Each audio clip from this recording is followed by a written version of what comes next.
ओम नमः श्री परमहंसास्वादित चरण कमल चिन्मकरंदाय भक्तजनमानस निवासाय श्रीरामचंद्राय वागीशाय वदने लक्ष्मीर्यस्य च वक्षसि यस्यास्ते हृदये संवित्तं नृसिंहमहं भजे। विश्वसर्गविसर्गादि नवलक्षणलक्षितम् श्रीकृष्णाख्यं परं धाम जगद्धाम नमामि तत्। श्रीमद्भागवत के चतुर्थ स्कंध के षष्ठ अध्याय में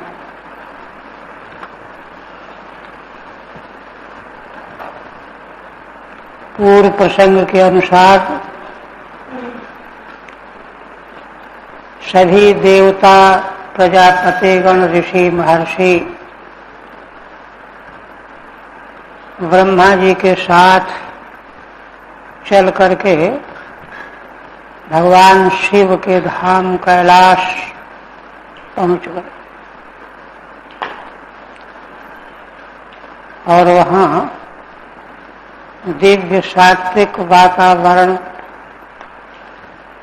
का अवलोकन करते हुए, विस्मित होते हुए अलकापुरी के निकट सौगंधिक नाम का वन, जहाँ सौगंधिक कमल छाए हुए हैं, उसका दर्शन करके वापियों के निकट में एक विशाल वट वृक्ष दिखाई पड़ा जो 100 योजन ऊंचा था, 75 योजन के व्यास में उसके शाखाओं की छाया थी, स्थिर छाया।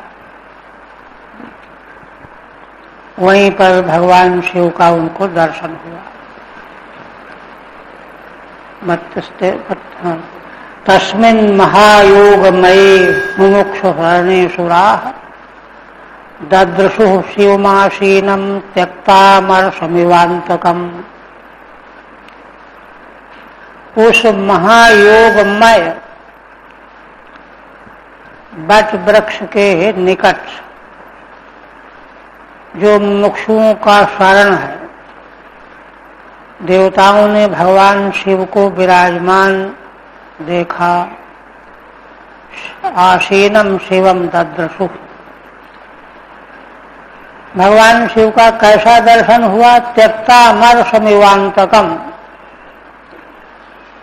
अंतक माने काल, सबका नाश करने वाला। किंतु काल कैसा है? जिसने अमर्ष को छोड़ दिया है। क्रोध रहित काल के समान भगवान शिव विराजमान दिखाई पड़े।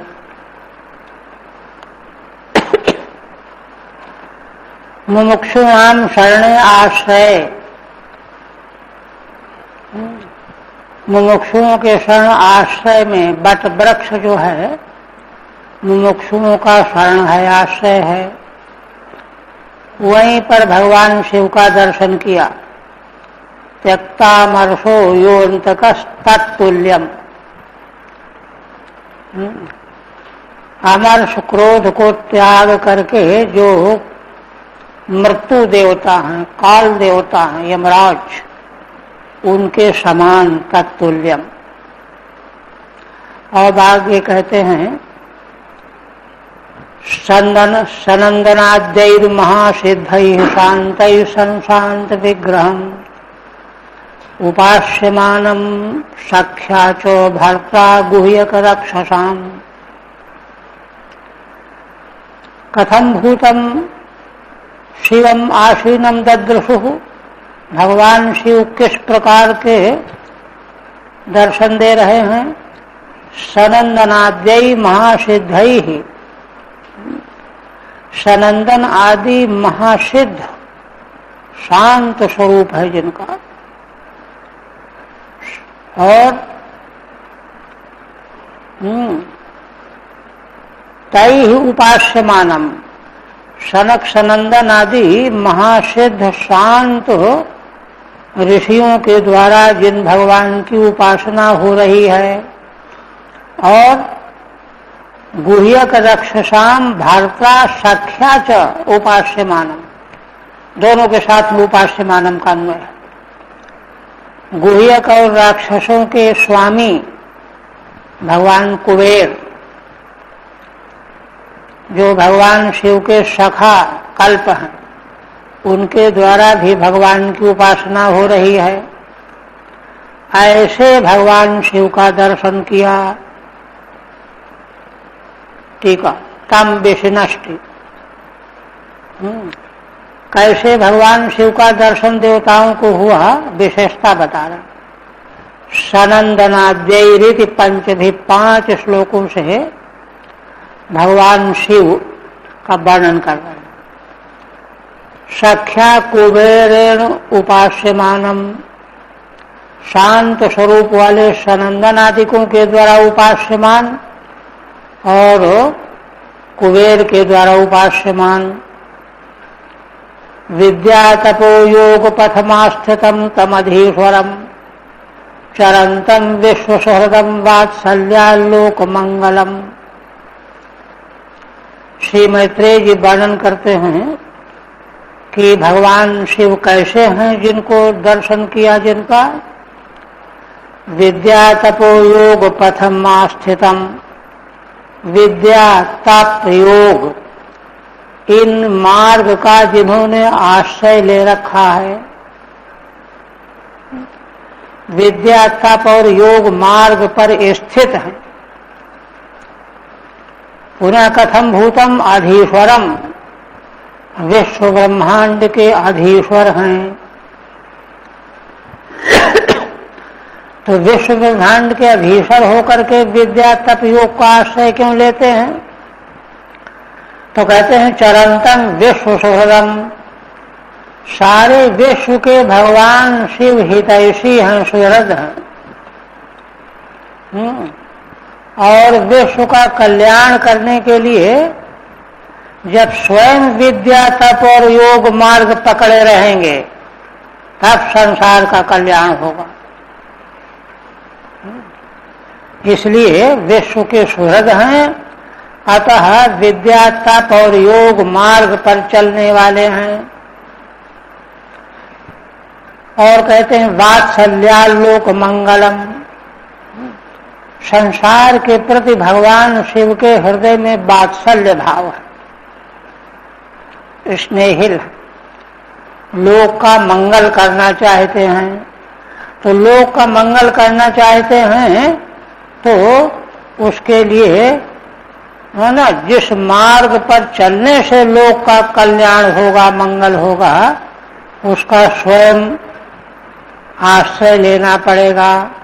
इसलिए भगवान शिव वात्सल्य भाव से लोक का मंगल करने के लिए, क्योंकि विश्व के सुहृद हितैषी हैं, इसलिए अधीश्वर होते हुए भी विद्या तप और योग के मार्ग का आश्रय लिए हुए हैं।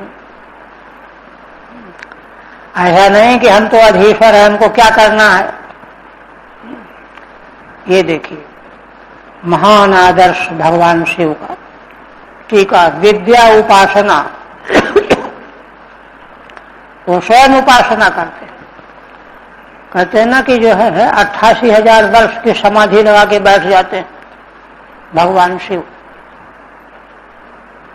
और तपश्चित्त एकाग्र्यम, तपस्या के मार्ग पर चलते हैं, चित्त को एकाग्र बनाए रखते हैं। योग समाधि, समाहित होते हैं। तेषाम पंथानम, इन तीनों साधनों के मार्ग का आश्रय लिए हुए हैं प्रवर्तन द्वारा। क्योंकि इन मार्गों पर स्वयं चलते हुए जब दिखाई पड़ेंगे तो सारा सार संसार उनका अनुकरण करेगा, वह भी चलेगा, तब कल्याण होगा। लोकस्य मंगलम हितम, लोक का मंगल हित चाहते हैं। तपो वात्सल्याद स्नेहादाचरंतम, तत् आदि का वात्सल्य भाव के स्नेह से आचरण कर रहे हैं। ऐसे भगवान शिव का दर्शन हुआ। पुनः कथम भूतम शिवम दद्रहु, कहते हैं लिंगम च तापसाभीष्टम भस्म दंड जटाजिनम अंगेन संध्याभ्युविचार चंद्रलेखाम च बिभ्रतम। भगवान शिव का लिंग, जैसे लिंग संन्यास, अलिंग संन्यास, संन्यास का लिंग होता है ना, वस्त्र आदि, दंड कमंडलू दंड आदि, तो उसी प्रकार से तपस्वियों का अभीष्ट जो लिंग चिन्ह वह क्या है? भस्म दंड जटाजिनम। भगवान शिव भस्म रमाए हुए हैं, दंड लिए हुए हैं, जटाएं धारण किए हुए हैं, अजिन चर्मांबल लिए हुए हैं, ओढ़े हुए हैं। अंगेन संध्याभ्यरुचा, और भगवान शिव का अंग कैसा है? संध्याकालीन अभ्र बादल के समान वर्ण है। ऐसे हैं भगवान शिव। और तपस्वियों का अभीष्ट चिन्ह धारण किए हुए हैं। और चंद्रलेखाम च बिभ्रुतम, भगवान शिव के मस्तक पर चंद्रमा की रेखा विद्यमान है। टीका, संध्याभ्रविचा रक्त वर्णेन अंगेन, संध्याकालीन अभ्र की जो शोभा होती है रक्तपना लेकर के, ऐसा वर्ण है। और भस्मादि लिंगम चंद्रलेखाम च बिभ्रतम, भस्मादि तपस्वियों का चिन्ह धारण किए हैं और चंद्रलेखा भगवान शिव के मस्तक पर है। फिर कहते हैं उपविष्टम दर्भमय्याम वृष्याम ब्रह्म सनातनम नारदाय प्रवोचंतम पृच्छते शृण्वताम सताम। ऐसे भगवान शिव जिनका देवताओं ने दर्शन किया, उनका आसन कैसा है? दर्भमय्याम वृष्याम उपविष्टम, दर्भमयी चटाई आसन। ये जो व्रत धारण करते हैं उनके आसन ऐसे ही होते हैं, किसी का स्पर्श नहीं करते, उनको कोई स्पर्श न करे। तो ऐसे आसन पर भगवान शिव विराजमान हैं। दर्भमय्याम, दर्भमयी आसने पर वृष्याम उपविष्टम। और नारदाय प्रवोचंतम पृच्छते सर्वताम सताम, श्री नारद जी को भगवान शिव सनातन ब्रह्म का उपदेश कर रहे हैं। और जिस समय उपदेश कर रहे हैं बड़े बड़े सत्पुरुष सुन रहे हैं।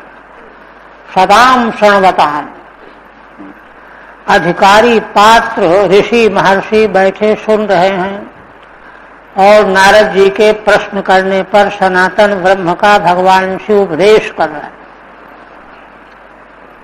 टीका, व्रतिनाम आसनम ब्रसी, जो कोई व्रत लिए रहते हैं उनका आसन अलग होता है, तो वही है ब्रसी, उसमें बैठे हुए हैं, दर्भमय आसन। और सनातन ब्रह्म का उपदेश कर रहे हैं, ब्रह्म प्रवोचंतम। अब भगवान किस प्रकार से विराजमान है? कृतोरौ दक्षिणे सव्यम पाद पद्मम च जानुनी बाहुम प्रकोष्ठे क्षमालाम आसीनम तर्क मुद्रया।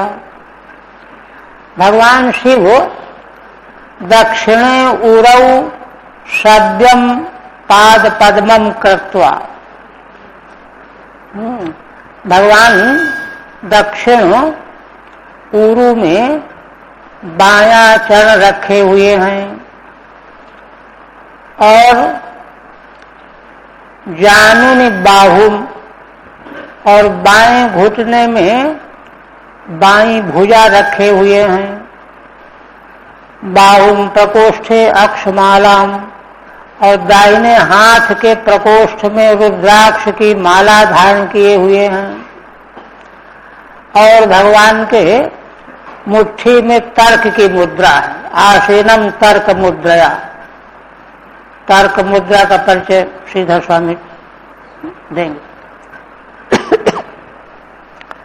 कहते सव्यम पाद पद्मम दक्षिणे पूरव कृत्वा, बायां चरण कमल भगवान शिव दाहिने पूर्व में स्थापित किए हुए हैं, और जानुन च सब्बे बाहुम कृत्वा, और घुटने में बायां भुजा बाहु, दक्षिण बाहु प्रकोष्ठे मणिबंध स्थाने अक्षमालाम च, दाहिने बाहु प्रकोष्ठ में मणिबंध के स्थान पर रुद्राक्ष की माला धारण किए हुए हैं, जप माली,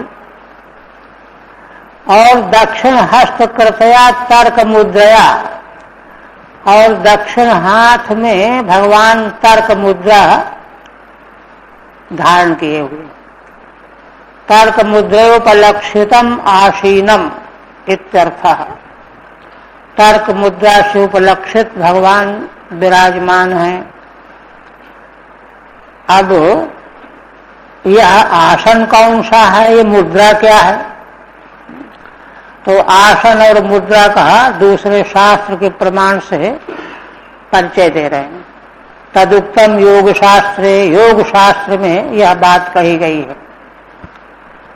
एक पाद मथैकस्मिन् विन्यसेद ऊरु संस्थितम,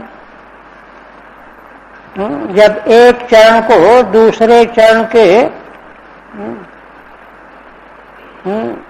जंघा पर स्थापित किया जाए, और इतरस्मिन् तथा बाहुम, दूसरे चरण में एक भुजा, इतर बाहु माने बाईं भुजा, वीरासनमिदं स्मृतम, यह अनेक योग के आसनों में यह वीरासन है। तर्क मुद्रा क्या है? तर्क मुद्रा चोक्ता तर्जन्यंगुष्ठयोरग्रे मिथ संयोज्य चांगुली, तर्जनी और अंगुष्ठ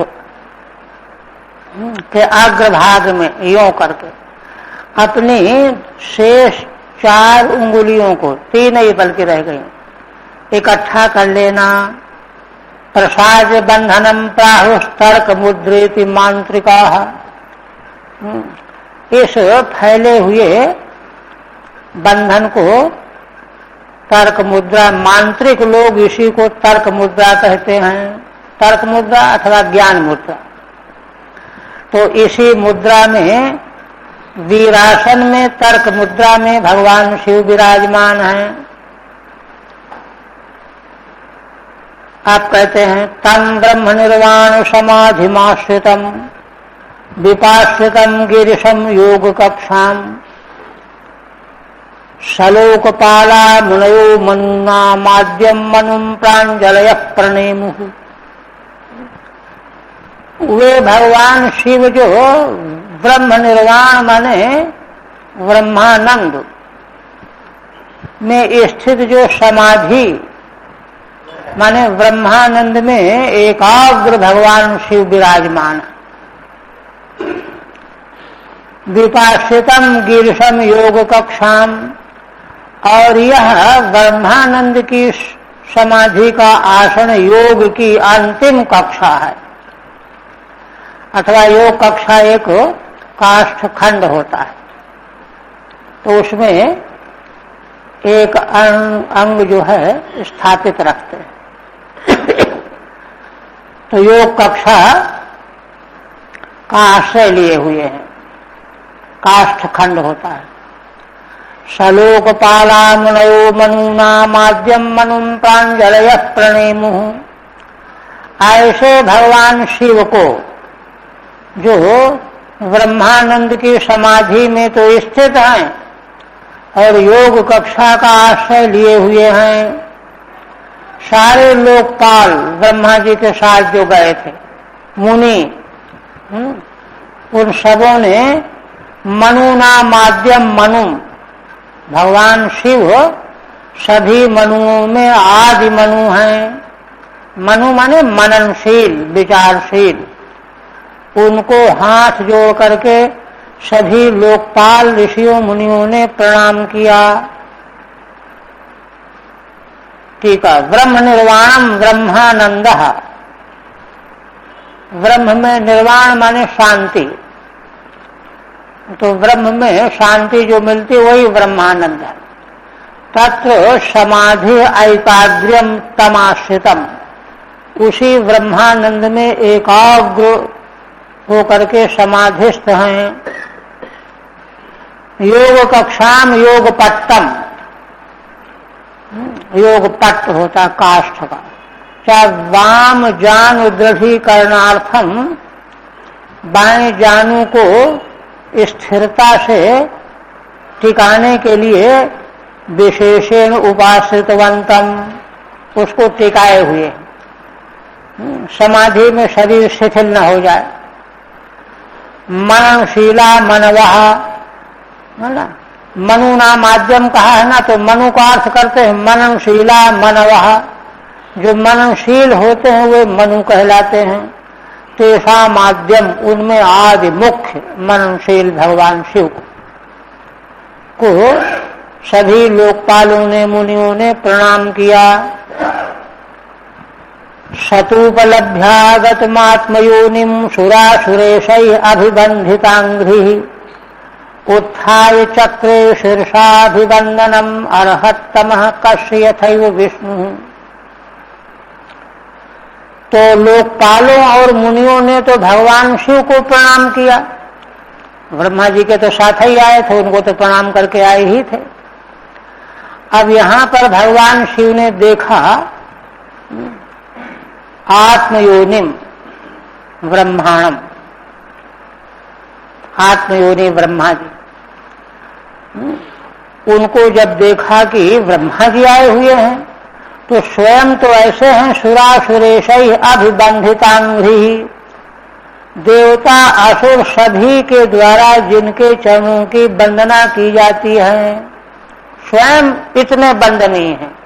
किंतु ऐसे भगवान शिव ने जब अपने सामने ब्रह्मा जी को आया हुआ देखा, उत्थाय चक्रे शीर्षाभिवंदनम, फौरन खड़े हो गए, सिर झुका करके ब्रह्मा जी को अभिवादन किया शिव जी ने। हाँ, यद्यपि स्वयं अर्हतम है, अर्हतम स्वयं श्रेष्ठतम पूज्यतम है, तो कहते हैं कि फिर क्यों किया? कहते हैं देखो यही तो शिष्टाचार है। कस्य यथैव विष्णु, भगवान विष्णु ने वामन के रूप में अवतार लिया, अष्टम स्कंध में चरित्र आएगा। तो उन्होंने प्रजापति कश्यप, क्यों कश्यप की पत्नी अदिति माता से वो प्रकट हुए थे, तो उन भगवान वामन ने, है ना, कश्यप जी को प्रणाम किया, नमस्कार किया। उसी प्रकार से भगवान शिव ने ब्रह्मा जी को नमस्कार किया, प्रणाम किया, स्वयं अर्हतम होते हुए भी। जैसे भगवान विष्णु ने, है ना, पिता समझ करके कश्यप को प्रणाम किया, उसी प्रकार से भगवान शिव ने ब्रह्मा जी को प्रणाम किया। ठीक है। अर्हतमो विष्णु वामन मूर्तिर यथा, श्रेष्ठतम जैसे भगवान विष्णु सर्वपूज्य वामन मूर्ति में जब प्रकट हुए थे तो उन्होंने कश्य माने कश्यप को जैसे प्रणाम किया सिर झुका करके, ऐसे ही भगवान शिव ने ब्रह्मा जी को प्रणाम किया। तथा परे सिद्धगणा महर्षिभिः ये वै समन्तादनुनीललोहितम् नमस्कृतः प्राह शशाङ्कशेखरम् कृतप्रणामम् प्रहसन्निवातु भूः। इसी प्रकार से सिद्धगणों ने सिद्धगण जो भगवान शिव के आसपास बैठे थे, अब जब शिव जी ने प्रणाम किया तो उन लोगों ने भी ब्रह्मा जी को प्रणाम किया। जिनका सत्संग उपदेश सुन रहे थे, जब वही प्रणाम कर रहे हैं तो सिद्धगण प्रणाम क्यों नहीं करेंगे?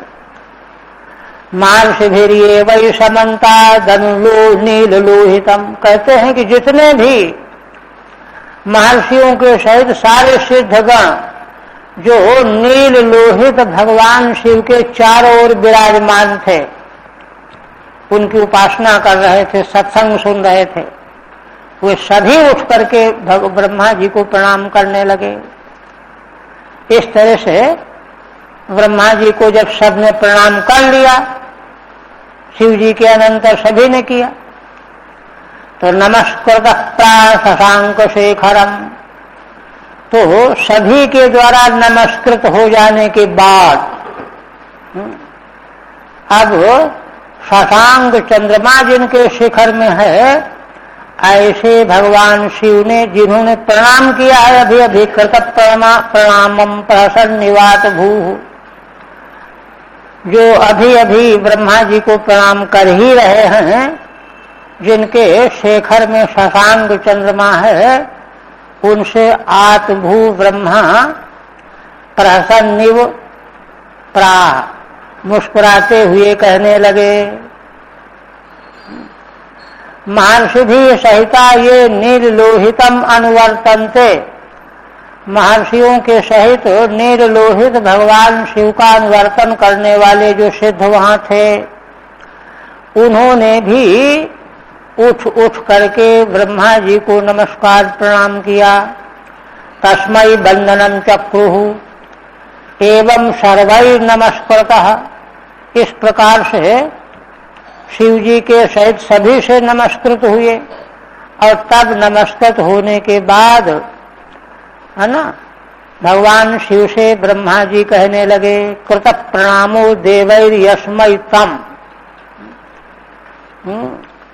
देवताओं ने जिनको प्रणाम कर लिया है, ऐसे उन भगवान शिव से ब्रह्मा जी कहने लगे। माने ब्रह्मा जी के साथ जो देवगण आए थे उन्होंने शिव जी को प्रणाम किया, शिव जी के साथ जो सिद्ध बैठे थे उन्होंने उठ करके ब्रह्मा जी को प्रणाम किया। अब ब्रह्मा जो हैं निवेदन करने लगे, ब्रह्मवाच, पहले स्तुति करते हैं। देखिए, तत्व की दृष्टि से धर्मशास्त्रों में स्पष्ट चर्चा की गई। तत्व की दृष्टि से जहां निरावरण तत्व हो वह श्रेष्ठ माना जाता है।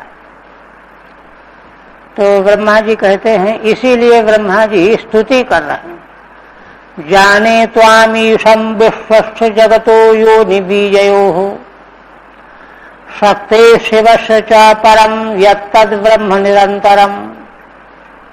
श्री ब्रह्मा जी क्या कहते हैं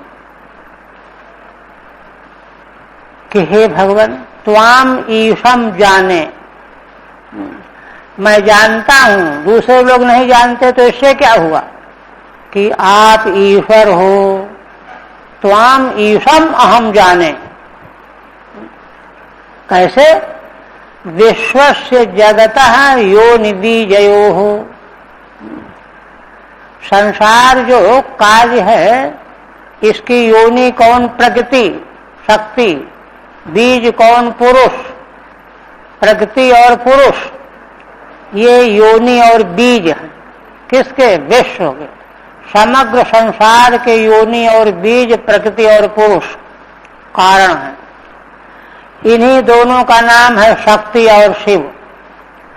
शक्ति और शिव, शक्ति भगवती शक्ति योनि हो गई और भगवान शिव बीज हो गए, पुरुष। इसीलिए शैव प्रतिविज्ञा दर्शन वाले, शैवागम वाले सारे विश्व को है ना प्रकृति शिवात्मक, पार्वती शिवात्मक मानते। कालिदास ने भी इसी रूप में वंदना की है। जगत पितरौ वंदे पार्वती परमेश्वरौ।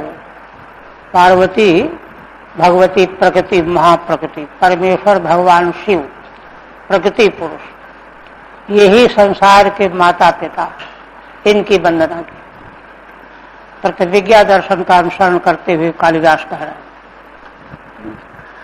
शक्ते शिवस्य च, किंतु वस्तुतः आप प्रकृति और पुरुष दोनों से परे हैं।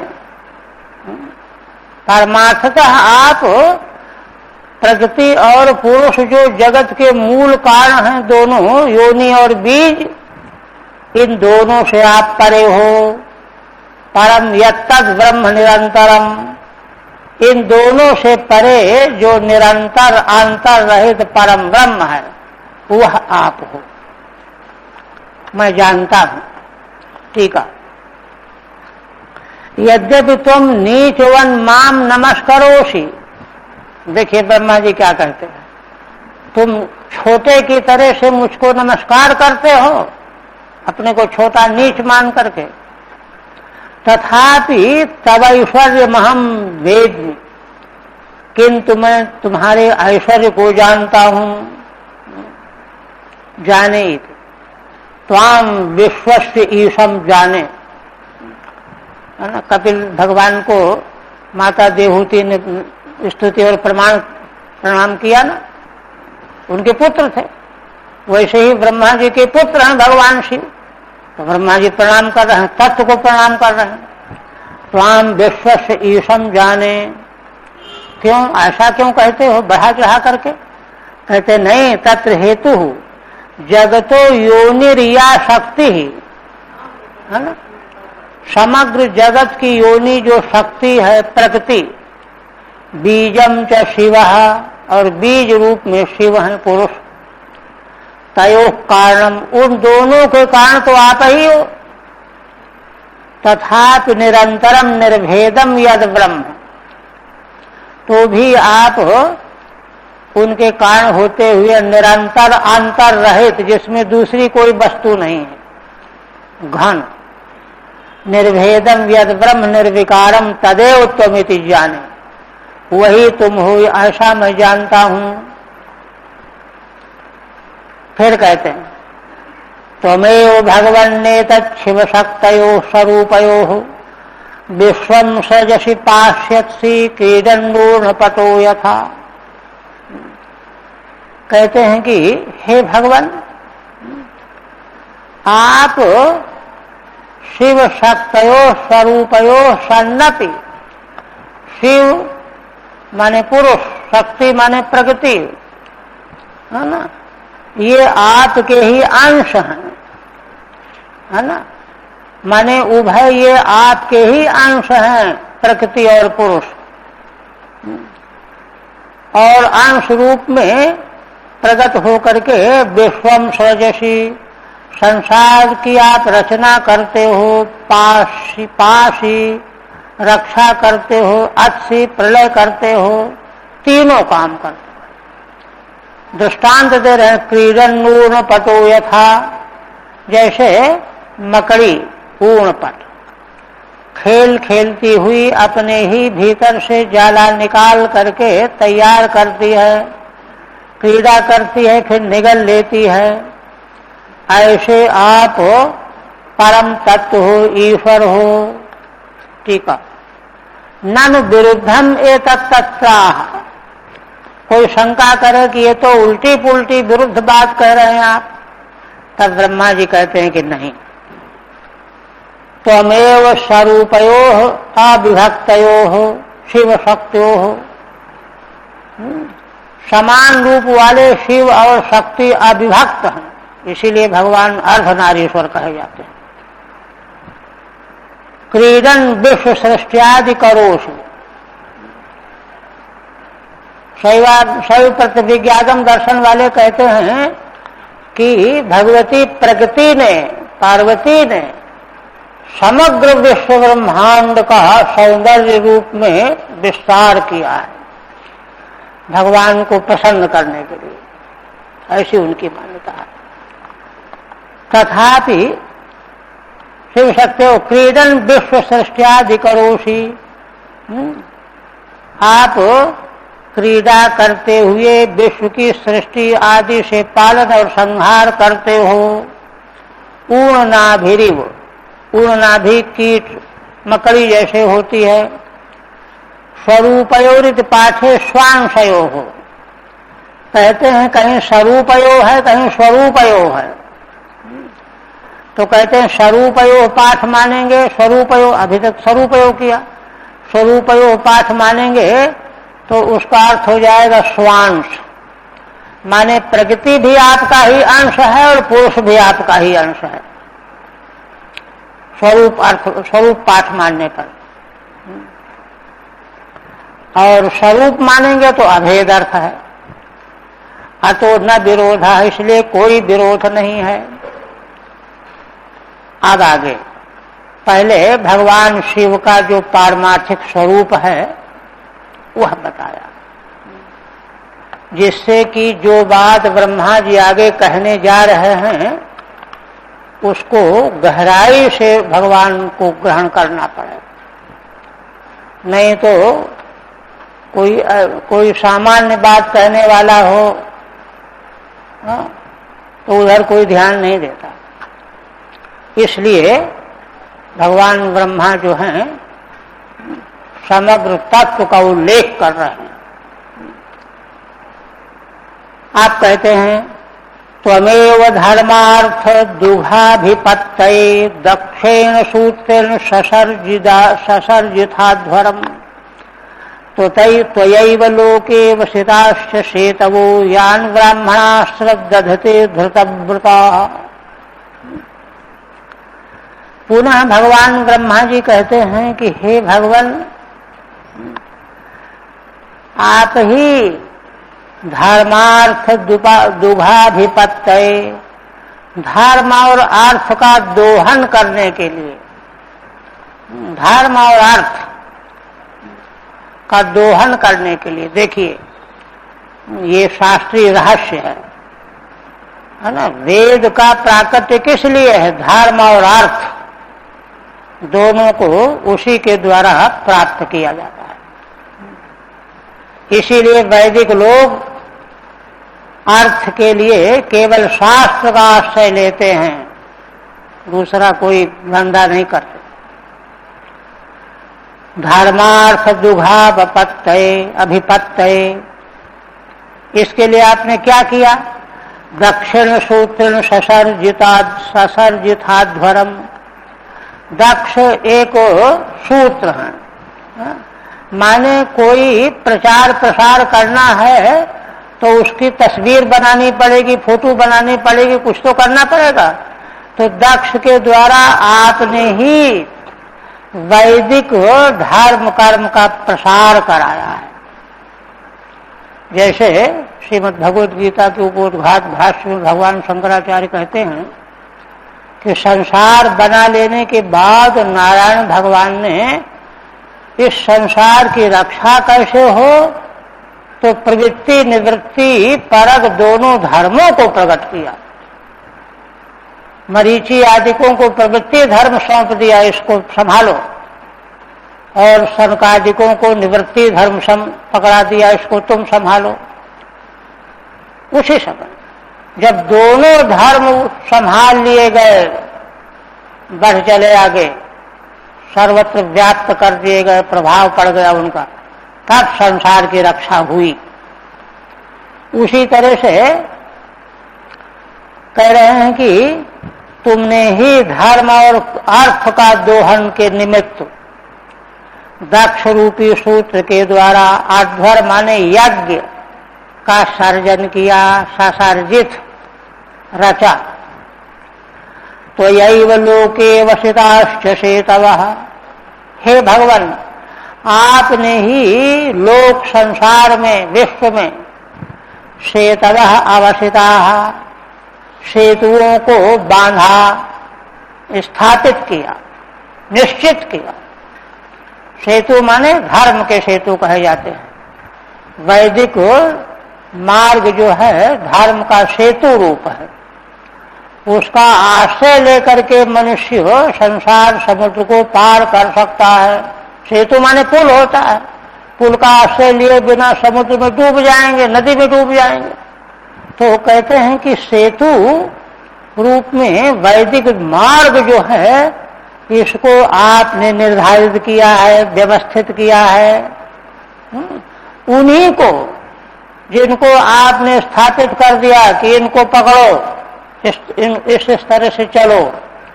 यान ब्राह्मणा श्रद्धते धर्तव्रता, उन्हीं सेतुओं को, वैदिक सेतुओं को, मार्गों को ब्राह्मण लोग है ना धर्तव्रता, पक्के नैष्ठिक होकर के, इधर से उधर नहीं होना, धर्तव्रती होकर के श्रद्धा पूर्वक उनका आश्रय लिए रहते हैं। यह है भगवान शिव की महिमा। देखिए टीका, धर्मम अर्थम च दोग्धि, धर्म और अर्थ का क्षरण करने वाली कौन है? त्रयी, वेद त्रयी, ऋक यजुषाम, त्रयी विद्या, त्रयी शब्द का अर्थ है विद्या। वही धर्म और अर्थ का दोहन करने वाली है, क्षरण करने वाली है।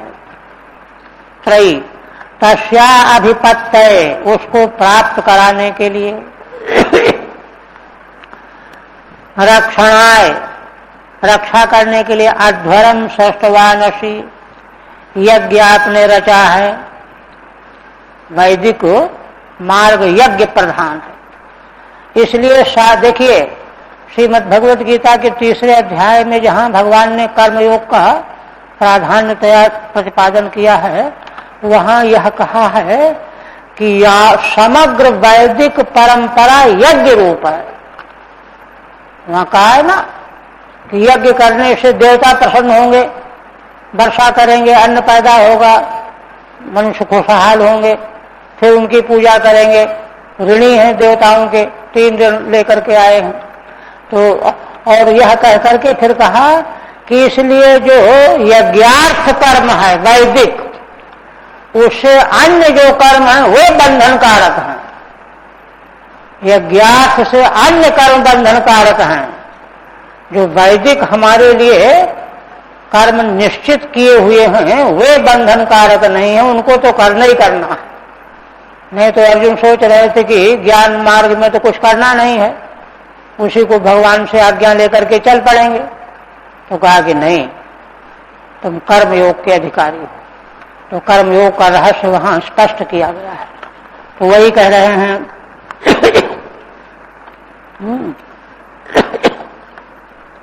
44 हो गया ना, ठीक। फिर कहते हैं तत्प्राप्त धर्माद्यभिपत्तये यद्वा हे धर्मार्थ दुख।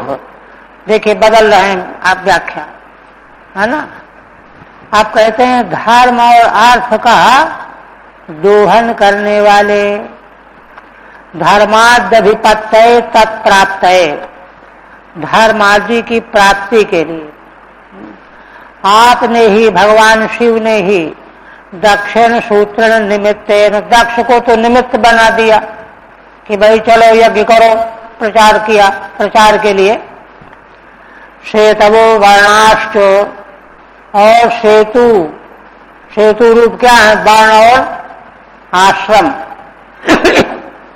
वर्णाश्च मर्यादाश्च अवसिता निबद्धा, ये अमुक वर्ण का कर्म है, ये अमुक आश्रम का कर्म है, निबद्ध है। निर्णीता इति वा श्रद्धते, जैसा निर्णय आपने किया है ब्राह्मण लोग वैसे ही श्रद्धा करने लगे। श्रद्धया अनुतिष्ठन्ति, हाँ, वो जानते हैं कि इसी मार्ग पर चलेंगे तो कल्याण होगा। त्वं कर्मणां मंगल मंगलानां कर्तुष्म लोकं तनुषे स्वः परं वा अमंगलानां च तमिश्रमुल्बणं विपर्ययः केन तदेव कस्यचित्। देखिए किस क्रम से ब्रह्म स्वरूपता का प्रतिपादन करके आपने फिर यह किया। आप क्या कह रहे हैं ब्रह्मा जी कि आप ही ने सेतु बनाए, ब्राह्मण लोग श्रद्धा पूर्वक उनका पालन धारण कर रहे हैं, और आप ही उन मार्गों पर चलने वाले अगर गड़बड़ करते हैं तो उनको दंड भी देने वाले आप। अगर ठीक ठीक चलने वाले हैं तो उत्कृष्ट फल देने वाले भी आप, और गड़बड़ करने वालों को दंड देने वाले भी आप।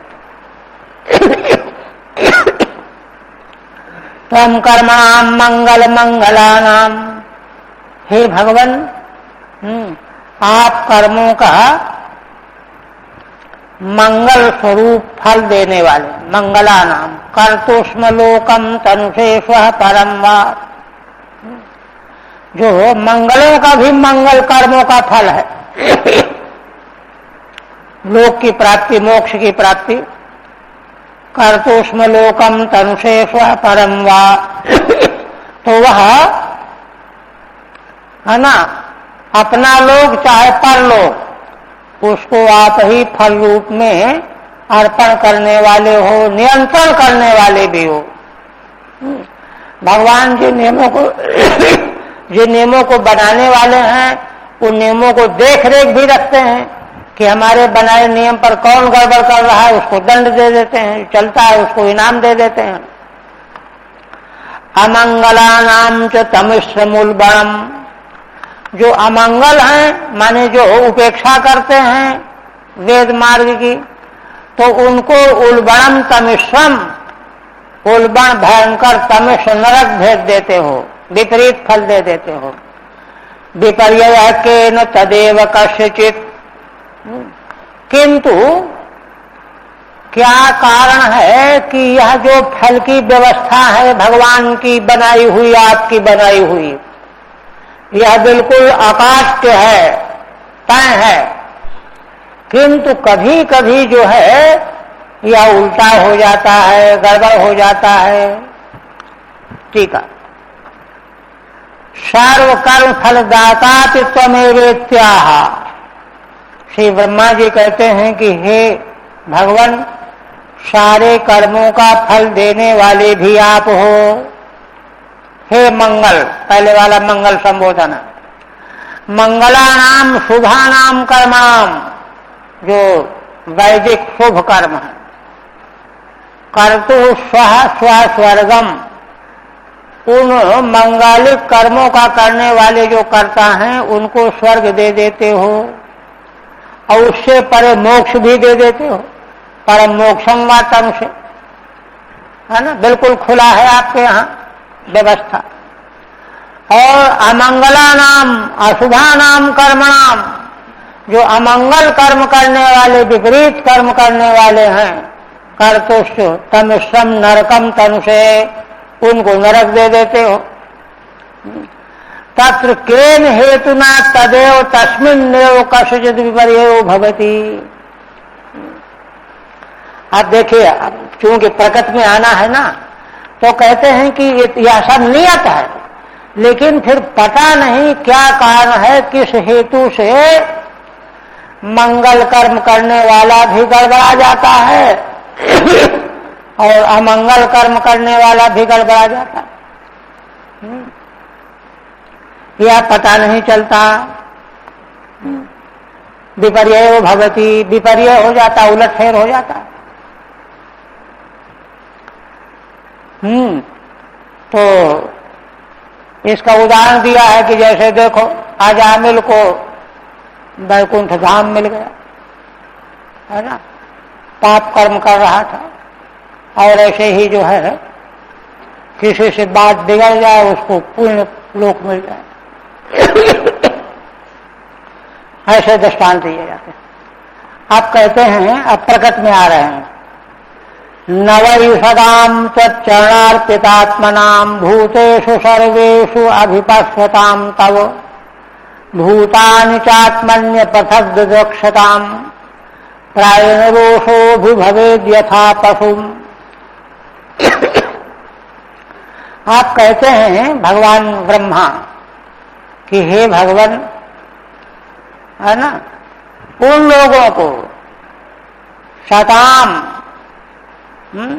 तो चरणार्पितात्मनाम, जो सदाम सत्पुरुष कौन है? जो आपके चरणों में जिन्होंने अपना मन अर्पित कर रखा है।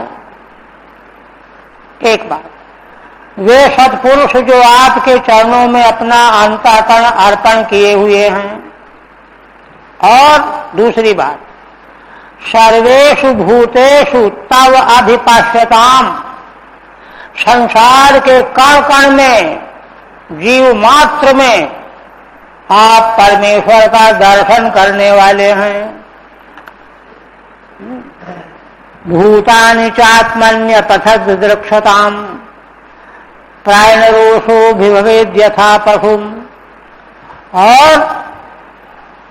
और कैसे? तीसरी बात, आत्मनि भूतानि अपृथक दृक्षताम, जो अपने में ही सारे जीवों को, प्राणियों को देखने वाले हैं।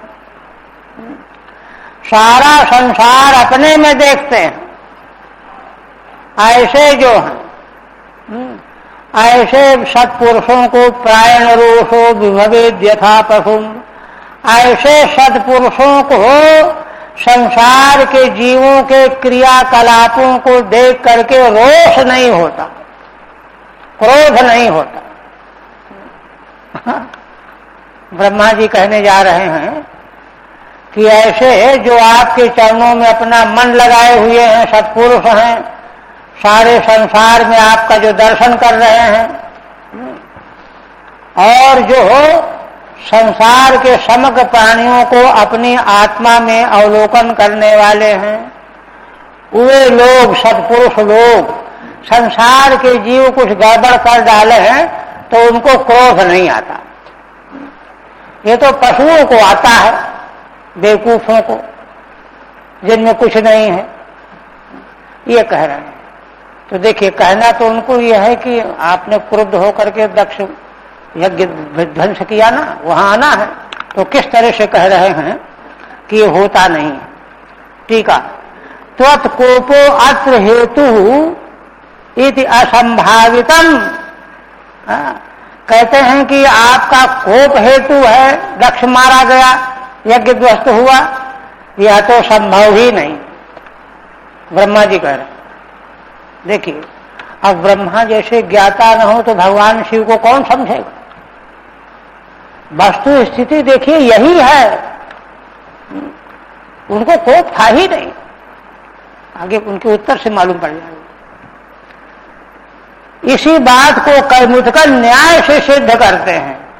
कहते हैं कि जब उन लोगों को क्रोध नहीं आता जो आपके चरणों में मन लगा के उपासना करते रहते हैं, सभी प्राणी मात्र में आपका दर्शन करते रहते हैं, दो, और अपने ही भीतर सारे प्राणियों का अवलोकन करने वाले, तीन विशेषण वाले सत्पुरुष जो हैं, उनको भी क्रोध नहीं होता। फिर आपको क्रोध होने की तो कोई संभावना ही नहीं है, ये कह रहे हैं कैमुतिक न्याय से। नवै शताम शतः रोषो अभिभवेत। सत्पुरुषों को रोष कभी भी अभिभूत नहीं कर सकता। क्यों? तव त्वाम द्वितीयार्थे षष्ठ्यौ। यहां पर तव में जो षष्ठी है द्वितीया के लिए, माने तुमको भी नहीं लगेगा। जब सत्पुरुषों को क्रोध नहीं आता तो तुमको भी नहीं आएगा। ये तो हम अपनी मूर्खता से समझ रहे हैं, किंतु ब्रह्मा जी कह रहे हैं कि भगवान शिव को क्रोध नहीं है। जब सत्पुरुषों को क्रोध नहीं आता तो शिव जी को क्रोध कैसे आएगा? तव त्वाम द्वितीयार्थे षष्ठ्यौ। शताम में भी षष्ठी द्वितीया के अर्थ में है, और तव में भी भगवान शिव के लिए तव है, ये भी षष्ठी द्वितीया के लिए है। पशुम अज्ञम यथा अविवद तद्वत्। यह क्रोध तो पशुओं को दबोच लेता है, अज्ञानियों को। सत्पुरुषों को नहीं दबोच पाता तो आपको क्या दबोचेगा? ये कह रहे हैं। आप कहते हैं पृथक धिया कर्म दृशो दुराशया परोदयनार्पित हृदयोनिशम परांदुरुक्तैर्विदुदं चरुन्तुदास्तान्मा बधिगयु बधान भगवद्विधा। आप कहते हैं इसलिए या तो ब्रह्मा जी ने तय कर दिया कि भगवान शिव को कहीं कोई क्रोध नहीं, इसीलिए आगे उत्तर में जब भगवान शिव कहेंगे तब यही कहेंगे कि हे देव, मैं तो ऐसे लोगों की न चर्चा करता हूं और क्रोध करने का फिर क्या मतलब है। मैं तो ऐसे लोग चर्चा का सोचता भी नहीं, किंतु कुछ बात ऐसी आ गई, थोड़ा सा मैंने दंड दे दिया शिक्षा के लिए, रास्ते पर लाने के लिए। ये उत्तर देंगे, ये समझना है। आप कहते हैं कि देखिए भगवान शिव के हृदय में तो किसी प्रकार का विकार की तीनों काल में संभावना नहीं, लेकिन दक्ष ने तो मूर्खता की, गलती की, उस पर कहते हैं कि भगवान देखो, पृथक धियः कर्म दृशो दुराशयाः, ये जो संसार के प्राणी पृथक बुद्धि वाले हैं, भेद बुद्धि वाले हैं। भेद बुद्धि वाले क्यों हैं? ऊपर जैसे बताया कि सभी जीव मात्र में भगवत तत्व का दर्शन नहीं करते, सारे जीव जगत को अपने आत्मा में नहीं देखते, ये अलग, ये अलग, ये अलग, मैं अलग, पृथक बुद्धि है, पृथक दृशः पृथक धियः। कहते हैं ऐसा क्यों है? कहते हैं इसलिए है कर्म दृशः, कर्म जड़ हैं ये लोग, कर्म ही लिए फिर रहे हैं, कर्मकांडी हैं। कर्म दृशः, कर्म जड़, कर्म जड़ा कहा गया है भाष्य में, कर्म जड़ा मीमांसका। हुताश दुराशयाः, और एक बात, एक तो पृथक दृष्टि वाले इसलिए होते हैं कि वही कर्म करते करते जटता आ जाती है एक, अच्छा, और एक दुर्गुण और आ जाता है। क्या आ जाता है? दुराशय हो जाते हैं, इनका हृदय बिगड़ जाता है। हृदय बिगड़ जाने से ये समझ तो पाते नहीं कौन कैसा है, और ये देखने लगते हैं कि अरे ये तो सदाचार को त्याग किए हुए, यही तो हुआ दक्ष को, ये तो शिव तो सदाचार का त्याग किए हुए हैं। बताइए, ये दिखाई देने लगा परो, है ना, दुराशया परोदय नार्पित हृदयोनिषम। देखिए एक रहस्य जो अभी तक खुला नहीं, हालांकि भगवती सती ने अपने वक्तव्य में उसको इशारा कर दिया, खोल दिया है। क्या कहा है कि देखो पिताजी, हम लोगों के पास जो संपत्ति है उसको तुम पहचानते नहीं, जान नहीं सकते हो, क्योंकि तुम यज्ञ का अन्न खाने वाले हो और यज्ञ के फल को भोगने वाले हो, उसी को संपत्ति मानने वाले हो। हम लोगों के पास जो संपत्ति है अवधूतों की संपत्ति है, उसको तुम पहचानते ही नहीं हो। तो वही बात यहां कह रहे हैं ब्रह्मा जी कि ये दुराशयी होते हैं। और परोदय नार्पित हृदयोनिषम, दूसरों का उदय इनको अच्छा नहीं लगता, दूसरे के उदय तरक्की को देख करके इनके हृदय में पीड़ा होने लगती है। माने देखिए, दक्ष वहां कह तो ये रहे थे कि ऐसे रहते हैं वैसे रहते हैं, लेकिन उनको दाह इस बात की थी कि अरे हम तो सवेरे से लेकर के रात तक जो है लगे रहते हैं और ये तो कुछ भी नहीं करते, इनका बड़ा सम्मान, जहां जाते इनकी पूजा होती, ये उनको चिढ़ थी, ईर्षा थी। तो वही परोदयन हृदृजो अनिशम, दूसरे के तरक्की को देख करके उनके हृदय में रात दिन पीड़ा होने लगती है। परांदुरुक्तैर विदुदं चरुन्तुदाः, इसीलिए दूसरों को अरुन्तुदाः मरभेदी वचन बाणों के द्वारा घायल करते रहते हैं। माने उनका तिरस्कार करके ही वे संतुष्ट हो लेते हैं, उनका जैसा महत्व तो उनको मिलने से रहा, तो उनकी निंदा करके, कठोर वाणी के द्वारा उनका तिरस्कार करके ही अपने में संतोष का अनुभव करने के लिए करते हैं।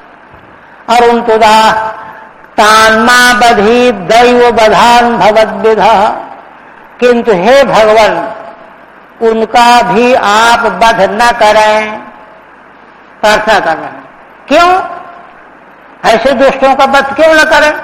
कहते हैं कि अरे क्या होगा, है ना, दैव बधान भगवद्विधा, वे तो दैव के मारे हुए हैं ही, दैव ने ही उनको मार रखा है। आप कम से कम आप भी उनका वध न करें। और भगवद्विधा माने आप जैसा, सामान्य लोगों को तो कोई समझा नहीं सकता, वो तो बिगड़ जाएगा, नहीं तो हमको शिक्षा न तो हम तो देखेंगे निपटेंगे। किंतु भगवान शिव से कहते हैं कि आप जैसा पुरुष, उसको तो कम से कम चक्कर में नहीं पड़ना चाहिए, ये कह रहे हैं। ठीक है, अतो हे ये पृथक धियो भेद ग्रह अतः कर्मण्य दृष्टिर्येषाम, इसलिए हे भगवान जो पृथक बुद्धि वाले हैं, भेद दृष्टि वाले हैं, भगवान को अलग समझते हैं, सब जीवों को अलग समझते हैं, अपने को अलग समझते हैं, इसीलिए कर्म ही जिनकी दृष्टि बनी हुई है ना। दुष्ट आशय येषाम, उनका आशय बड़ा दुष्ट हो जाता है। परेशान उदयन संपदा अर्पिता हृदय सोग येषाम, वे दूसरों की संपत्ति देख करके उनके हृदय में पीड़ा होने लगती है, तकलीफ होने लगती है। अरुण तुदा मर्म भेदता रहा, इसलिए महान पुरुषों के मर्म का भेदन करने लगते हैं। दैवे नैव बधो ये हम, किंतु भगवान ऐसे जो लोग हैं वो तो दैव के मारे हुए हैं। दैवे नैव बधो ये हम तान भवद विधो निरुपमा, ऐसे लोगों को, पशु बुद्धि वालों को आप जैसे बहुत तो हो नहीं सकते, आपकी तो उपमा ही नहीं है, अकेले ही हैं आप ऐसे निरुपमा, है ना। साधु मां बधी न हन्यात, आप जैसे साधु पुरुष उनका वध न करें, वो तो दैव के मारे हुए पहले से अपने से ही। देखिए क्या दृष्टि है। फिर कहते हैं यस्मिन् यदा पुष्करनाभ मायया दुरंतया स्पृष्ट धियः पृथक् दृशः कुर्वन्ति तत्र ह्यनुकंपया कृपां न साधवो दैव बलात् कृते क्रमम्। ब्रह्मा जी कहते हैं कि आप जैसे पुरुषों को क्या करना चाहिए मैं बताता हूं। क्रोध नहीं करना चाहिए, उनका वध नहीं करना चाहिए तो कह चुके। क्या करना चाहिए? कहते हैं देखो, यस्मिन् यदा पुष्करनाभ मायया, पुष्करनाभ भगवान विष्णु जिनके नाभि पुष्कर माने कमल, कमल नाभ, उनकी माया दुरंत है, कोई अंत नहीं पा सकता। उस माया के द्वारा, उस माया का स्पर्श जिसको हो जाता है स्पष्ट धिया, इसीलिए पृथक दृष्टा, उनकी दृष्टि पृथक हो जाती है ना। और पृथक दृष्टि हो जाने से भेद मान करके निंदा स्थिति में लग जाते हैं। कुर्वन्ति तत्र ह्यनुकंपया कृपाम, किंतु ऐसे लोगों में यही जान करके कि इन बेचारों का क्या दोष है, भगवान की दुरंत माया के प्रभाव से ये प्रभावित बने हुए हैं, ये क्या जाने हम क्या कर रहे हैं, ये क्या जाने। ऐसा नहीं करना चाहिए, जानते ही नहीं। इसलिए ऐसे लोगों पर साधु पुरुष कृपा ही किया करते हैं। कुर्वन्ति तत्र ह्यनुकंपया कृपाम, साधु पुरुष जो होते हैं वे ऐसे लोगों पर, माया के घेरे में पड़े हुए लोगों पर क्रोध न करके कृपा ही करते हैं। न साधवो दैव बलात् कृते क्रमम, क्योंकि वे तो बेचारे दैव के अधीन होकर के पाप में लगे हुए हैं ही, और उन पर अपना बल नहीं आजमाते कि अच्छा इसको हम ठीक कर देंगे, सही कर देंगे, ऐसा नहीं करते। चलो अपने आप मरा हुआ तो है ही, ये करना चाहिए। माने पूरी तरह से रहस्य बता रहे हैं। ठीक है, प्रत्युत साधु नाम व्रत मालोक के अनुग्रह में कर तुम रहसीत्या। श्री ब्रह्मा जी कहते हैं कि देखो साधु लोग क्या करते हैं ऐसे समय में, तो वे जो कुछ करते हो उसका अवलोकन करके आप भी ऐसा ही करें। ये 2 श्लोकों से कह रहे हैं। क्या क्या कहते हैं? यस्मिन देशे यदा काले, यस्मिन अधिकरण में, देश में अधिकरण में सप्तमी है, और यदा में काल में अधिकरण में काल वाचक प्रत्यय दा। जिस देश जिस काल में स्पृष्ट धिया मोहित चित्ता, भगवान की माया के द्वारा जिनका चित्त मोहित हो गया है, जब और जहां, देश और काल, पृथक दृशो भवंती, जहां माया का मोह लग गया तो वे पृथक दृष्टि वाले बन गए। अब गड़बड़ करेंगे वो। तत्र अपराधे साधवो अनुकंपया, इसलिए उस समय उनके अपराध करने पर साधु पुरुष अनुकंपा के द्वारा अनंतर में पर दुखा सहिष्णुतया, कहते हैं कि अनुकंपा क्यों करते हैं? कहते हैं तुरंत। देखिए एक रहस्य बता रहे हैं ब्रह्मा जी। साधु कहते ही उसे हैं कि जो पर दुखा सहिष्णु हो, उनको कोई दुख दे तो उसको तो सह जाएंगे, कुछ नहीं हुआ, लेकिन दूसरे को दुख मिले ये सहन नहीं होता उनको, पर दुखा सहिष्णु होते हैं। देखिए आया ना प्रथम स्कंध में, अंतिम अध्याय में, ऋषि जो हैं अपने पुत्र को डांट रहे हैं कि अरे हर्षि महाराज को शाप दे दिया तूने, वो भूल गए कि उन्होंने हमारे साथ क्या व्यवहार किया था, लेकिन तुमने शाप दे दिया, ये बड़ा अपराध किया, भगवान से प्रार्थना मांग रहे हैं, क्षमा कर रहे हैं। ये साधुता है। तो वे पर दुखा सहिष्णुतया चित्त प्रकंपेन, उनका चित्त कांपने लगता है, वे कोई दंड नहीं दे सकते, उनको भी कृपाम कुर्वन्ति, बल्कि कृपा ही करते रहते हैं। न तो क्रमम पराक्रमम, उनको अपना बल पराक्रम नहीं दिखाते। जैसे वो पुत्र ने शाप दे दिया कि दिखाता हूं मैं अपना बल, ये बड़ा अपने को बनता है राजा, शाप दे दिया। साधु लोग ऐसा नहीं करते। कुतः, कहते क्यों नहीं करते? दैव बलात् कृते अर्थे ममैव दैवमेवं भूतम। देखिए कहते हैं कि देखो संसार में जो कुछ भी घटना घटती है दैव के बल से घटती है।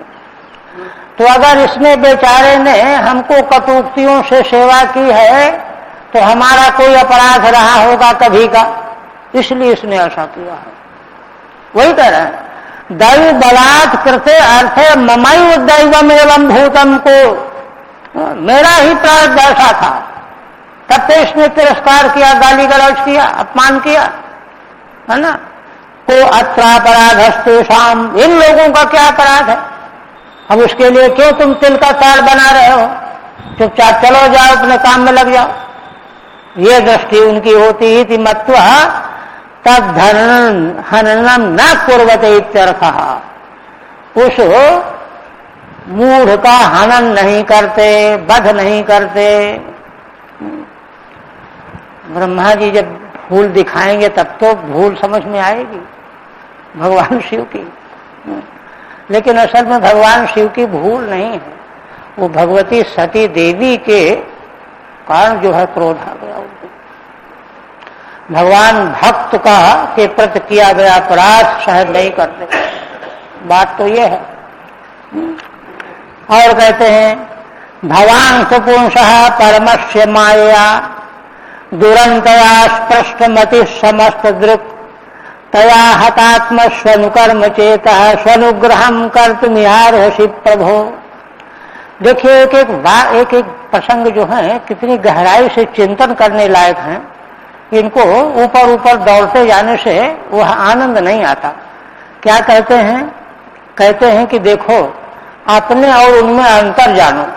क्या अंतर जाने? कहते देखो भगवान सुपुंसः परमस्य माया, आप भगवान शिव, परम पुरुष परमेश्वर भगवान विष्णु की माया, जो भगवान की माया है तो दुरंत, किंतु उसने आपका स्पर्श नहीं किया, है ना। माया दुरंतया अस्पृष्टमति ही, आपकी बुद्धि को स्पर्श नहीं किया उसने। क्यों? समस्त दृक्, आप समस्त दृष्टि वाले हो। समस्त दृष्टि का मतलब क्या हुआ? समरूप ब्रह्म है, सर्वम खल्विदम ब्रह्म, यह दृष्टि जिसकी है, सब कुछ ब्रह्म के अतिरिक्त और कुछ है ही नहीं।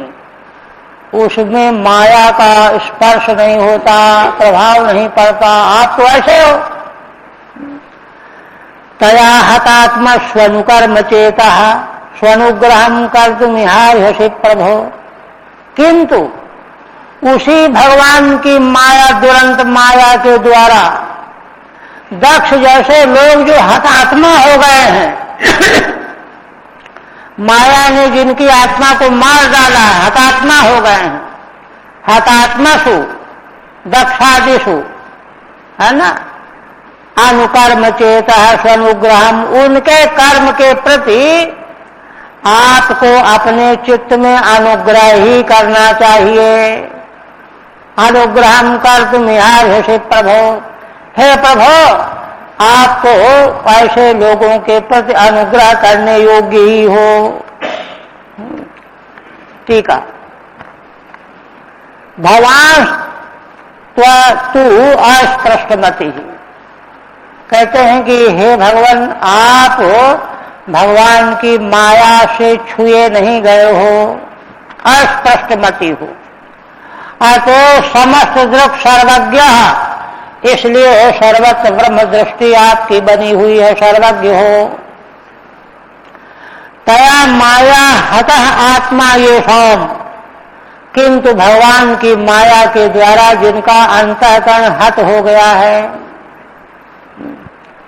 माया के मारे हुए हैं जो, अतएव कर्मानुगत चित्तेषु इहा पराधे अनुग्रहम कर्तुमर्हसि, इसलिए दैवाधीन कर्म के अनुगत चित्त वाले जो लोग हैं वे निंदा स्तुति आदि दुष्कर्म कर बैठते हैं, उनमें आप अनुग्रह करने के योग्य ही हो।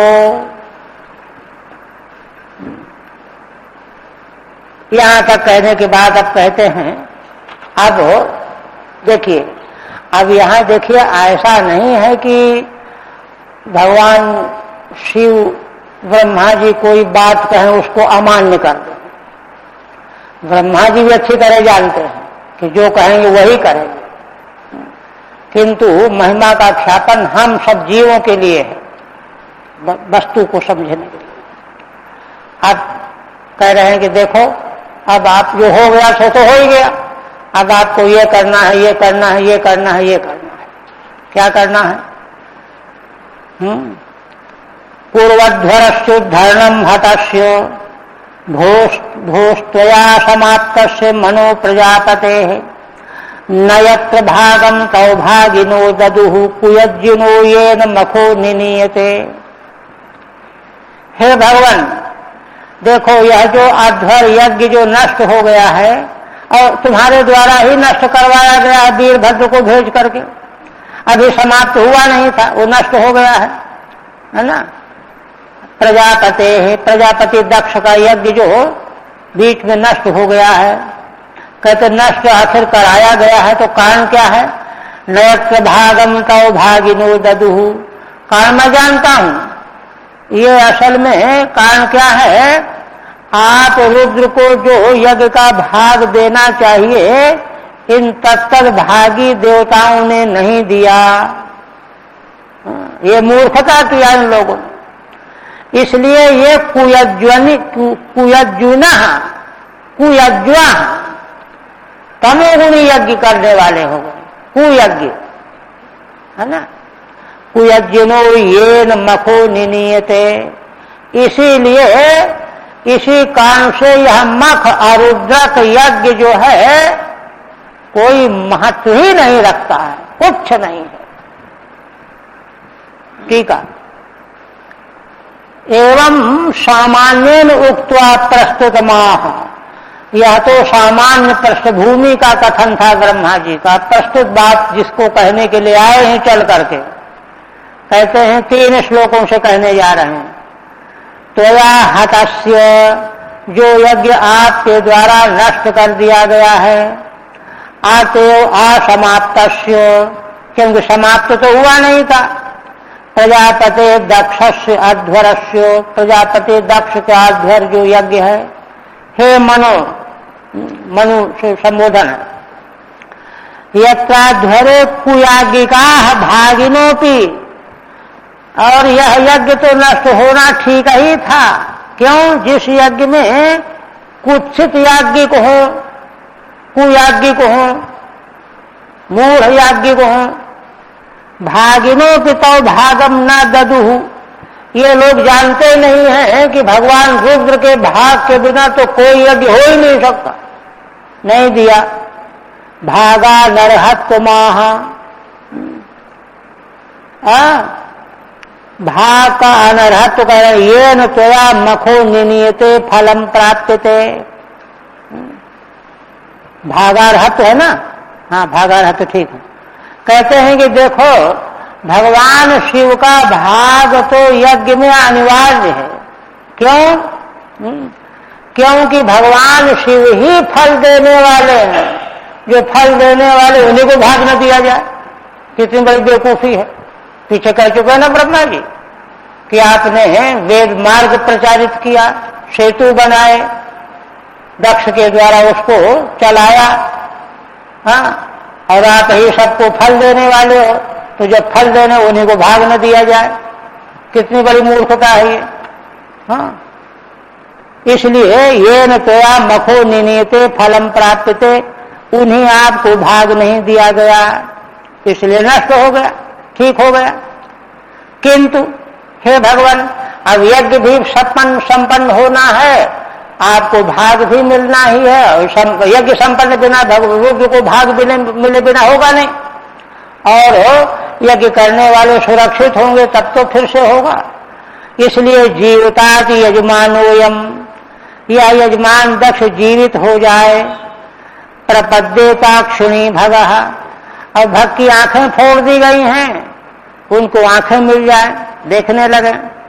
भगोष्मशूनि रोहंतु, भृगु के दाढ़ी मोछ उगियाम, पूष्णो अदंताश्च पूर्वत, और पूषा के दांत जो उखाड़ दिए गए हैं पहले की तरह से हो जाए, खाने पीने लगे बेचारे,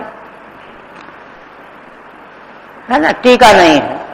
अब आगे कहते हैं, अच्छा समय हो रहा है, कहते हैं और क्या चाहते हैं, देवानाम भग्न गात्राणाम ऋतुजाम चायुधास्मभिः भगतानुगृहीतानाम आशु मन्युस्त्वनातुरम। हे मन्यु, संबोधन है देवताओं का, आपके गणों के द्वारा जिनके हाथ पैर टूट गए हैं, किसी की खोपड़ी फट गई है, भग्न गात्राणाम ऋतुजाम चायुधास्मभिः, आयुध रूपी शस्त्रों के द्वारा, पत्थरों के प्रहार के द्वारा देवताओं के भग्नगात्र, ऋतुजों के भग्नगात्र, ये सब के सब भगवतानुगृहीता नाम, आपका अनुग्रह पा करके फिर सुरक्षित हो जाएं। आशु मन्युस्त्वनातुरम, मैं चाहता हूं कि फिर से ज्यों के त्यों हो जाए, अनातुर हो जाए। हे मन्यु, संबोधन भगवान शिव के लिए। अनातुरम आरोग्यमस्तु, सब देवता सदस्य ऋतुज आरोग्य प्राप्त कर लें। एषते रुद्रभागोस्तु यदुच्छिष्टोद्धरस्य वै यज्ञस्ते रुद्रभागेनो कल्पता मध्य यज्ञहन्। और आप कहते हैं कि हे रुद्र, यह जो उच्छिष्ट अध्वर का अंश है यह समग्र आपका है। देखिए, उच्छिष्ट का अर्थ यह कभी नहीं करना चाहिए जूठा बचा खुचा, ऐसा नहीं। उच्छिष्ट का बड़ी व्याख्या टीकाकारों ने की है। उच्छिष्ट से असल में सारा विश्व ब्रह्मांड ही निर्मित हुआ है। जो कुछ भी संसार का दृश्य दिखाई दे रहा है, वेद के मंत्र ऐसे हैं, स्मृतियां ऐसी हैं, उच्छिष्ट से इसकी रचना हुई है। तो वह उच्छिष्ट, उसके बारे में वहां कहा गया, ऐसे मंत्र हैं कि भगवान शिव जो हैं देवताओं में ब्राह्मण, ये कहा गया है। और ब्राह्मण अग्रभोजी होता है किसी भी क्रियाकलाप में, तो उसको सबसे पीछे बैठाल के खिलाया जाएगा क्या? ये तो नहीं हो सकता है।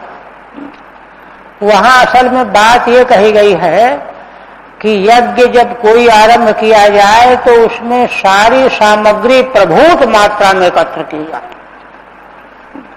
कृपणता को लेकर के यज्ञ जो है इतना खर्च हो जाएगा उतना खर्च हो जाएगा, ऐसा यज्ञ नहीं होता। ये वहां वर्णन है प्रभूत मात्रा में कि सारे देवताओं को के लिए आहुति डालने के बाद बहुत सारी सामग्री अवशिष्ट रहनी चाहिए। संकल्प पूर्वक भगवान रुद्र के लिए सामग्री अवशिष्ट रखनी ही चाहिए। वह भाग है उच्छिष्ट भाग। और भगवान को, शिव को जो है उस भाग से प्रसन्नता इसलिए होती है, पीछे भी आ चुका है, कि वे तो सारे लोगों के गुरु हैं। इसलिए जैसे भगवान शिव की पूजा भी जब की जाती है मंदिर में, तो पहले सबकी पूजा कर ली जाती है, पीछे फिर की जाती है, नहीं तो उनको अच्छा नहीं लगता। तो उस तरह से सब जितने भी हैं उनको पूजा उनकी कर लेने के बाद तब फिर उनको उनके लिए वो वस्तु अवशिष्ट रखी जाती है।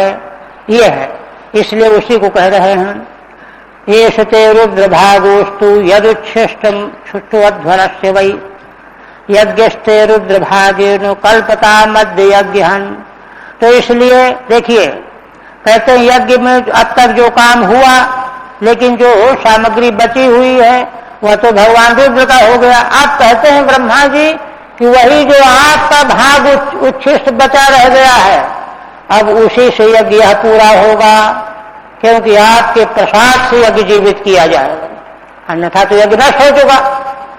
अब भगवान को भाग देते ही भगवान स्वयं जो है उसको लौटाल के अर्पण कर देंगे, उससे फिर यज्ञ पूरा कर लो। जैसे आया है ना नवम स्कंध में, नाभाग के प्रसंग में, अम्बरीश के प्रसंग में, कि जो है उनको पिता जो है ने कहा कि जाओ वहां यज्ञ कर रहे हैं लोग, ब्राह्मण लोग, कौन अंगिरा गोत्री ब्राह्मण, वो भूल कर जाते हैं कर्म में, तुम उनको बता देना तुम नए पढ़ करके आए हो। तो गए, है ना, उनको भाइयों ने बंटवारे में पिता को दे दिया था, धन संपत्ति सब बांट के ले लिया अपना। तो पिता ने कहा कि अरे तुम इसको स्वीकार न करो, तुम कहो कि हमको हिस्सा दो, पिता को बंटवारे में मिलने का। कहा नहीं नहीं, आप मिल गए हमको, देखिए वो तो धर्मात्मा थे। कहा नहीं पिता, ठीक आप मिल गए और हमको क्या चाहिए। तो उन्होंने कहा कि ये बालक है, मानेगा नहीं, तो वहां जाओ तो वहां वो कुछ तुमको दे देंगे, भूल सुधार दोगे जाकर के। गए, भूल सुधार दी जाकर के, भूल तो कर ही रहे थे। उसके बाद उन्होंने यज्ञ पूरा हो जाने के बाद सारा उनको कहा कि अब आप ले जाओ उसको। तो ठीक है, लेकर के आने लगे तो भगवान शिव आ गए। कहा कि ठहरो, क्या कर रहे हैं, ये तो हमारा है। तो देखिए अब झगड़े नहीं। कहा कि अच्छा, उन लोगों ने तो कहा कि हम आपको दे रहे हैं। तो कहा अच्छा देखो, तुम जाओ अपने पिता से पूछ करके आओ। पिता के पास पिता से पूछा कि पिताजी ऐसी ऐसी बात है। तो कहा कि हाँ, बस देखिए पुत्र का मोह तो होता है कि इसके पास कुछ नहीं है, लेकिन कहा नहीं, वह तो रुद्र भगवान का ही है, इसलिए जाओ उनसे क्षमा मांगो, याचना करो कि भूल हो गई, गलत हम कर रहे हैं। वही कहा जाता है। तब भगवान शिव प्रसन्न हो गए, उनको ब्रह्म विद्या भी दी और कहा सारा धन ले जाओ। तो इस तरह से जो उच्छिष्ट भाग भगवान शिव को दिया जाएगा तो प्रसन्न होकर के लौटा देंगे, जाओ यज्ञ पूरा कर लो इसी से। वही ब्रह्मा जी कह रहे हैं कि आपके को जो उच्छिष्ट भाग दिया प्राप्त ही है, दिया क्या जाएगा, किसी के देने से मिलता ऐसा नहीं है, वो तो भगवान का भाग है ही। अब आप कृपा करोगे, अनुग्रह करोगे तो उसी आपके उच्छिष्ट भाग से यह यज्ञ जीवित हो जाएगा। यह ब्रह्मा जी ने अंत में प्रार्थना किया और कहा कि भागश्च तवा अस्त्वित्याह एषैति हे रुद्र यावदित्यर्थे यदित्यव्ययम्, यावत अर्थ में यति अव्यय है ना, मैंने जितना भी है बचा हुआ, यज्ञ करते यावान उच्छिष्टो अवशिष्टो अर्थ तावान एष तव भागोस्तु, है ना। यज्ञ के पश्चात जो अवशिष्ट पदार्थ है वह सब आपका भाग है। हे रुद्र ते भागेन अद्य यज्ञ कल्पताम संपद्यताम, अब यह जो आपके हिस्से का भाग है उच्छिष्ट, इसी के द्वारा यह यज्ञ संपन्न हो जाए, ऐसी आप कृपा करो, प्रसन्न हो जाओ। हरि ओम तत्थ। श्रीमद्भागवते महापुराणे चतुर्थ स्कंधे रुद्र शांतनम नाम षष्ठोऽध्यायः। ओम भगवत्